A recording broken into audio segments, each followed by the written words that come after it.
I'm here with Erika Harms, Director of Sustainable Development from the United Nations Foundation. Hi. Hello, Charlie. How are you? Great. It's been a pleasure to spend a little bit of time with you the last few days. Likewise, it's been interesting to be in this setting and look with everything that is happening, very different from last year. Well, I think our audience, of course, will have had a chance by the time they see this interview of the session that we had about the World Heritage Alliance that you're here representing. Well, it's good to know that you've covered us and that you're helping us spread the message about the World Heritage Alliance work, which is, as you know, industry-led, and it brings together many of the topics that were discussed during this meeting, maybe with companies that are actually leading this initiative and were not as well represented during this particular. Well, I think that again we'll have plenty of information about that. Tell us about U.N Foundation and the sustainable development type of projects your office is involved with. Sure. As you know, the United Nations Foundation was created by philanthropist Ted Turner, and it was started in 1998, and our objective is to support the UN and its causes. And we have three areas of operation. One is advocacy and education. The other one is working in partnership with the private sector to further the causes of the UN. And finally, it's the programs that we execute in four main areas, which are children's health, women and population, energy and climate change, and finally the Sustainable Development Program, biodiversity conservation. What we have done in my particular area over the last 8 years is to support the preservation of World Heritage sites, to invest in the conservation and planning of these World Heritage sites, particularly in the natural World Heritage sites. And in this process, we've discovered that tourism has been an important aspect of what we do because it presents a threat, but it also has presented a very interesting opportunity for communities to be engaged in the dialogue of the preservation of the World Heritage sites and provides them with good alternative livelihoods. You explained to me, and I'm just repeating some rough figures from my recollection, but something like $90 million in the past 7 years. Your foundation has provided for the preservation of cultural and heritage and natural sites, correct? Yes. Of the $1 billion that have actually been invested to date by the foundation, approximately $90 million have gone to the preservation of World Heritage sites. And while that sounds like a good chunk of money, you also explained to me that the World Heritage Alliance program, which was founded in conjunction with Expedia and the Yucatan, Mexico project being the first one and where you are pilot testing, I will say, how you could work with the travel industry to further sustainable development and benefit the local community, preserve all the good things, so forth. That, while it doesn't cost a whole lot of money for the foundation, is your largest, most important initiative. Currently it is. There's two reasons for this. The foundation has discovered that its true value comes in creating these partnerships, these innovative partnerships. And I think what you heard this last 2 days is that the industry is learning its way through the impact it can have on sustainable tourism. It is learning about sustainable tourism, and that's where organizations like ours come in and say, well, this is what we can do. We've been doing it, and together we can find better ways of promoting sustainable tourism. As you heard from our presentation of the World Heritage Alliance, the combination of the industry, the community, the traveler, the government, the UN is very important, because if one of those actors is not satisfied, it will affect the site. the World Heritage Sites. If the traveler is not educated on how to visit a site, it is at the end the traveler who can make the largest difference.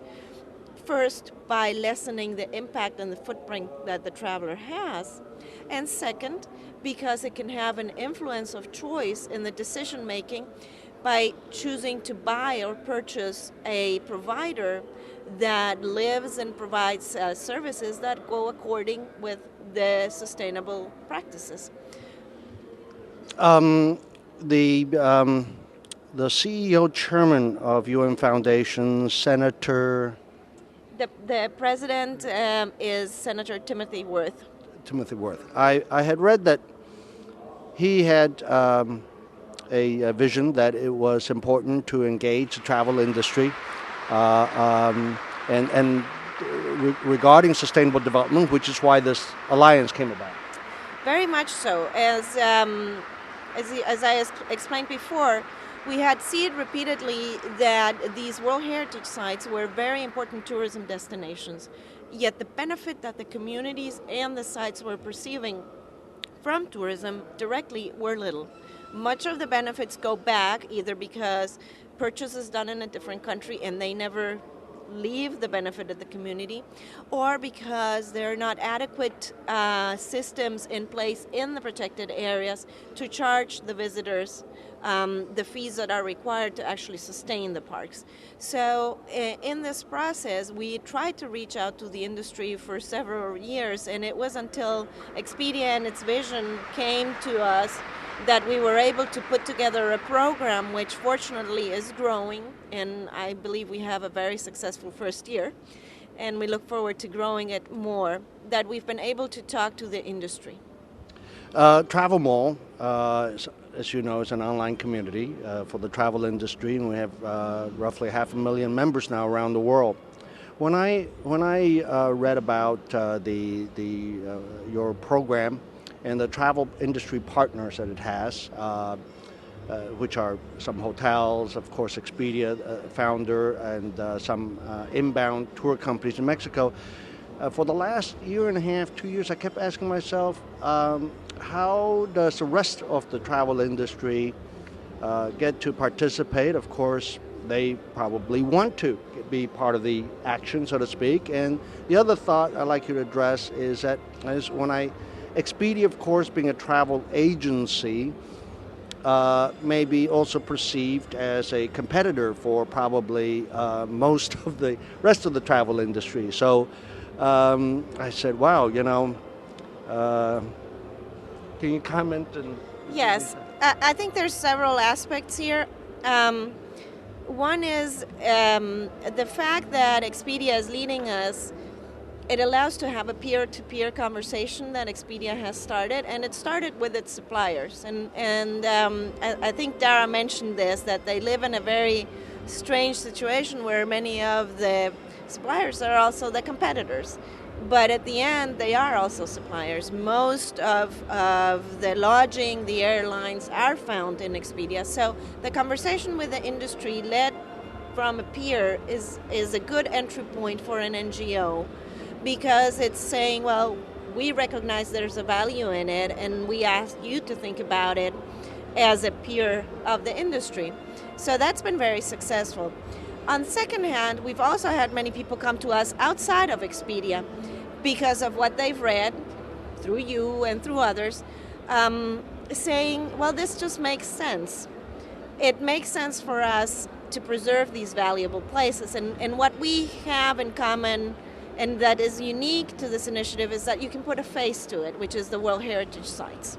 You're talking about preserving these fabulous places.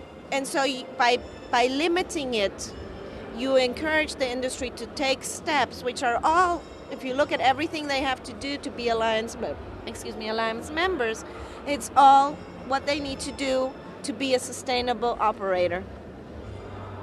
Now, back to what have you heard from other tour operators, large travel agencies or small ones, as far as participating as a partner or just being affiliated with the program?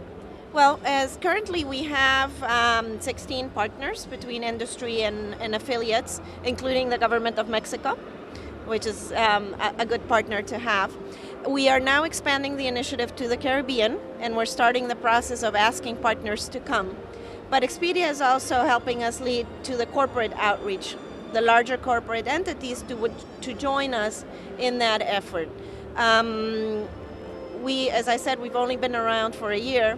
One of the limitations that we have is that we've discouraged overall entry at this point because we want to demonstrate that the model is feasible. We don't want to present the industry with something that we do not believe can work. So we have a proven model in Mexico. We want to prove it in the Caribbean, and if we have several locations, this would add about 5 sites where the model has been proven. We are looking at also expanding the model through our partners in Costa Rica. And having by the end of the year all these experiences will tell us how solid the model is. And if it is, then our intention is to start growing in next year. So next WTTC, what you will see me hopefully doing is saying, we proved it, here's the track record, here's what you can do. Now massively come and ask the industry to join us. And because it is World Heritage, again, it probably will be a limited number of organizations that can join, but I would say most of the people that you saw here are close to a World Heritage site. Thank you so much, Erika. Thank you.